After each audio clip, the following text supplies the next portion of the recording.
नमस्कार दोस्तों, आप सभी ज्योतिष के प्रेमी दर्शकों का हमारे इस YouTube चैनल पर हार्दिक स्वागत है।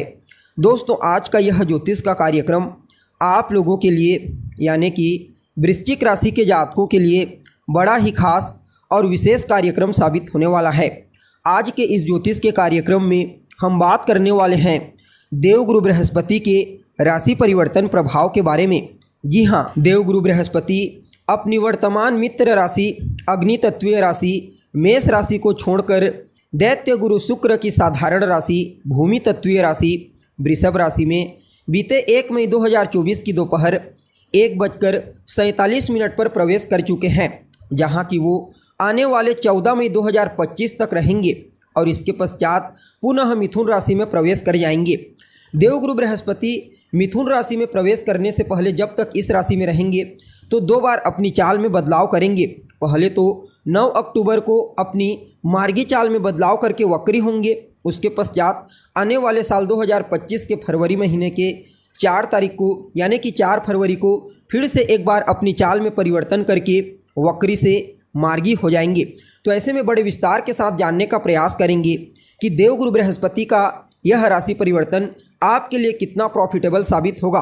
जी हाँ, गुरु का यह राशि परिवर्तन जीवन के किन किन क्षेत्रों में आपको विशेष तौर पर लाभ प्रदान करने वाला है, तो वही कौन कौन सी सावधानी आपको बरतने की आवश्यकता है। साथ ही साथ देवगुरु के इस राशि परिवर्तन प्रभाव को और बेहतर बनाने के लिए क्या उपाय आपको करना चाहिए, सभी बातें विस्तार पूर्वक आपको बताएंगे। इसलिए कार्यक्रम को अंत तक देखने का प्रयास कीजिए। और अगर आप अपनी जन्म कुंडली पर हमसे परामर्श लेना चाहते हैं तो डिस्क्रिप्शन बॉक्स और वीडियो के अंदर आपको हमारा कॉन्टैक्ट नंबर मिल जाएगा, जहां से आप या तो व्हाट्सएप के माध्यम से या फिर डायरेक्ट फ़ोन कॉल के थ्रू अपॉइंटमेंट लेकर अपनी जन्म कुंडली का विस्तार पूर्वक अध्ययन करवा सकते हैं। जी हाँ, तो दोस्तों, कौन है देवगुरु बृहस्पति? ज्ञान, धन, शिक्षा, मान सम्मान, ऊंचाई और सफलता के कारक हैं देवगुरु बृहस्पति। अपने इन्हीं कारक तत्वों के चलते हमारे जीवन के विभिन्न पहलुओं को नियंत्रित करते हैं। जन्म कुंडली में देवगुरु बृहस्पति जब बलवान हो तो जातक बेहद ही ज़्यादा बुद्धिमान, ज्ञानवान, समझदार और विवेकवान होता है। जन्म कुंडली में एक अकेला गुरु सबके ऊपर भारी पड़ता है। जी हाँ, अगर एक बृहस्पति बलवान हो पूरी कुंडली में तो बाकी और अन्य ग्रहों को देखने की आवश्यकता नहीं मिल पड़ती। जातक को उसके जीवन काल में अकेले देवगुरु बृहस्पति ही सब कुछ प्रदान कर देते हैं जो कुछ वह चाहता है, और वह जातक अपने जीवन को सुखमय तरीका से व्यतीत करके अंत में परलोक की भी प्राप्ति करता है। अर्थात जिसका कुंडली में गुरु बलवान होता है उसका यह लोक भी श्रेष्ठ और परलोक भी उत्तम। इसलिए गुरु का बलवान होना बेहद ही आवश्यक माना जाता है। वैसे तो यह जो वृषभ राशि होती है ना दोस्तों, यह गुरु की शत्रु राशि होती है, लेकिन अगर आप नक्षत्र के आधार पर समझने का प्रयास करेंगे तो इनमें जो 3 नक्षत्र आते हैं, कृतिका, रोहिणी और मृगशिरा, ये तीनों के तीनों देवगुरु बृहस्पति के मित्र नक्षत्र हैं। जी हाँ, जहाँ कृतिका सूर्य का नक्षत्र है तो ही रोहिणी चंद्रमा का और मृगशिरा भूमिपुत्र मंगल का, और ये तीनों के तीनों ग्रह देवगुरु बृहस्पति के परम मित्र हैं। अतः यहाँ पर भले ही बाहरी दृष्टिकोण से शत्रु की राशि में देवगुरु बृहस्पति गोचर करेंगे, लेकिन आंतरिक रूप से अपने मित्रों की नक्षत्र में गोचर करते हुए अपने आप को बलवान बनाएंगे और आपको श्रेष्ठ और अद्भुत परिणाम प्रदान करने के लिए बाध्य हो जाएंगे। जी हाँ, इसलिए गुरु के इस गोचर काल को आपके लिए किसी वरदान से कम नहीं कहा जा सकता। जी हाँ, अब देखा जाए तो आप सभी वृश्चिक राशि वालों के लिए देवगुरु बृहस्पति का यह परिवर्तन गोचर कुंडली में आपकी राशि से सप्तम भाव में हुआ है।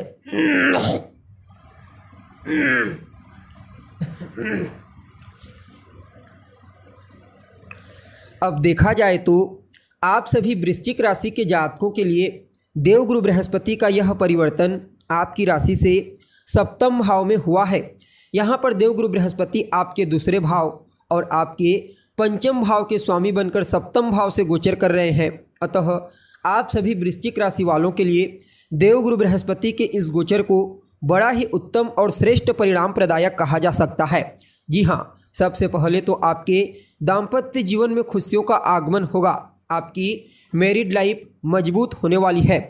जीवन साथी के साथ आपके तालमेल बेहतर होंगे।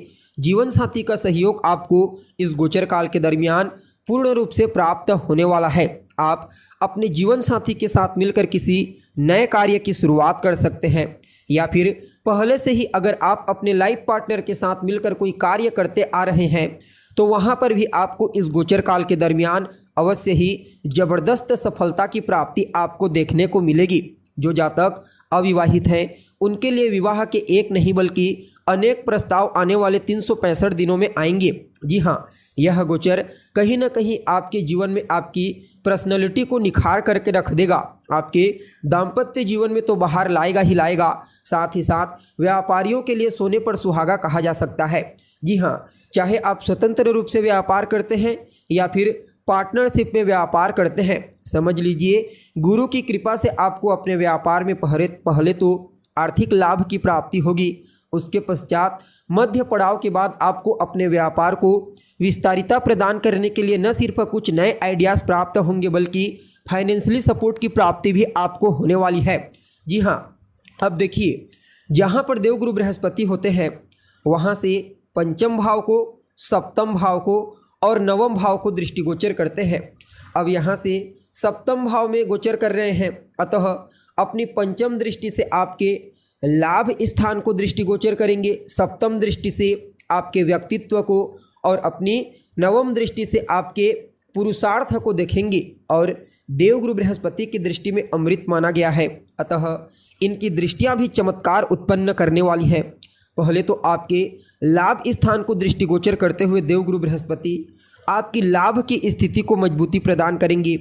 जिस मार्ग से आपके पास पैसा आता है, जिस माध्यम से, वहाँ से तो आपके पास पैसा आएगा ही आएगा, साथ ही साथ धन आगमन के लिए कुछ नए सोर्स की प्राप्ति आपको होने वाली है। यह परिवर्तन आपके लाभ की स्थिति में बड़ा ही पॉजिटिव परिवर्तन करने वाला है। बड़े भाई बहनों के साथ आपके तालमेल बेहतर होंगे, बड़े भाई बहनों का सहयोग आपको मिलेगा, आपका सहयोग उन्हें मिलेगा, उनके करियर में ग्रोथ देखने को मिलेगी और यह गोचर कहीं ना कहीं आपके मूल्य को बढ़ाने वाला साबित होगा। जी हाँ, क्योंकि यहाँ पर पंचम भाव पर देवगुरु बृहस्पति की पंचम दृष्टि लाभ स्थान पर तो होगी ही होगी, साथ ही आपके व्यक्तित्व को भी देखेंगे। अतः न सिर्फ कार्य क्षेत्र में बल्कि सामाजिक क्षेत्र में, धार्मिक क्षेत्र में, पारिवारिक जीवन में और अन्य क्षेत्रों में केवल और केवल आपका ही रुतबा, आपका ही पर्सनैलिटी इस समय लोगों को आकर्षित करने वाली है। अतः देवगुरु बृहस्पति की दृष्टि आपके लिए चमत्कार उत्पन्न करेगी, क्योंकि आप अपने मूल्य को इतना बेहतर तरीके से मजबूती प्रदान कर पाएंगे कि कहना ही क्या। स्वास्थ्य से संबंधित कोई समस्या थी तो वहाँ से आपको बाहर निकालेंगे। आपकी कोई इच्छा है जिसके लिए आप लंबे समय से प्रयत्नशील हैं, समझ लीजिए गुरु की कृपा से आपकी वह अधूरी इच्छा पूरी होने वाली है। यह गोचर कहीं ना कहीं आपके व्यक्तित्व में इतना निखार लाएगा कि हर कोई सिर्फ आपके कार्य क्षेत्र पर ही नहीं बल्कि आप कह सकते हैं कि आपकी पर्सनैलिटी का जो प्रभाव है वह चारों तरफ फैलने वाला है। और इनकी जो नवम दृष्टि होगी वह आपके पुरुषार्थ में वृद्धि करेगी, आपके साहस में, आपके पराक्रम में वृद्धि करेगी, आपकी बौद्धिक क्षमता, आपके कम्युनिकेशन स्किल्स में बूस्टिंग प्रदान करने का कार्य करेंगी। जो जातक मीडिया के क्षेत्र में कार्य करते हैं, बैंकिंग सेक्टर में कार्य करते हैं, मैनेजमेंट के फील्ड में कार्य करते हैं या फिर सिनेमा जगत में लेखन कला का कार्य करते हैं, समझ लीजिए उनके लिए गुरु की नवम दृष्टि अमृत के समान कार्य करेगी। छोटे भाई बहनों के साथ आपके तालमेल को बेहतर बनाएंगे, उनके करियर में उन्हें ग्रोथ देखने को मिलेगी और कहीं ना कहीं उनका सहयोग आपको और आपका सहयोग उन्हें प्राप्त होगा। जी हाँ, अतः आप सभी वृश्चिक राशि वालों के लिए देवगुरु बृहस्पति के इस परिवर्तन को किसी वरदान से कम नहीं कहा जा सकता। फिर भी इस समय को और अनुकूल बनाने के लिए आप गुरुवार के दिन से प्रारंभ करके कम से कम 3 महीने तक अपने माथे पर केसर का तिलक लगाइए और बुधवार, गुरुवार और शुक्रवार इन तीनों दिनों में आपको गाय की सेवा करनी है। गाय को हरा चारा खिलाइए और हो सके तो एक केले का पौधा ला करके उसकी देख रेख कीजिए, उसकी देखभाल कीजिए। यकीन कीजिए इतना बेहतर परिणाम मिलेगा कि आप स्वयं ही हैरान हो जाएंगे। जी हाँ, तो दोस्तों हमें उम्मीद है जानकारी आपको पसंद आई होगी। जानकारी अच्छी लगे तो इसे अपने दोस्तों के साथ, अपने रिश्तेदारों के साथ शेयर अवश्य करें। अभी के लिए बस इतना ही। पुनः मुलाकात होगी एक नए और ताज़ा एपिसोड में। तब तक के लिए नमस्कार।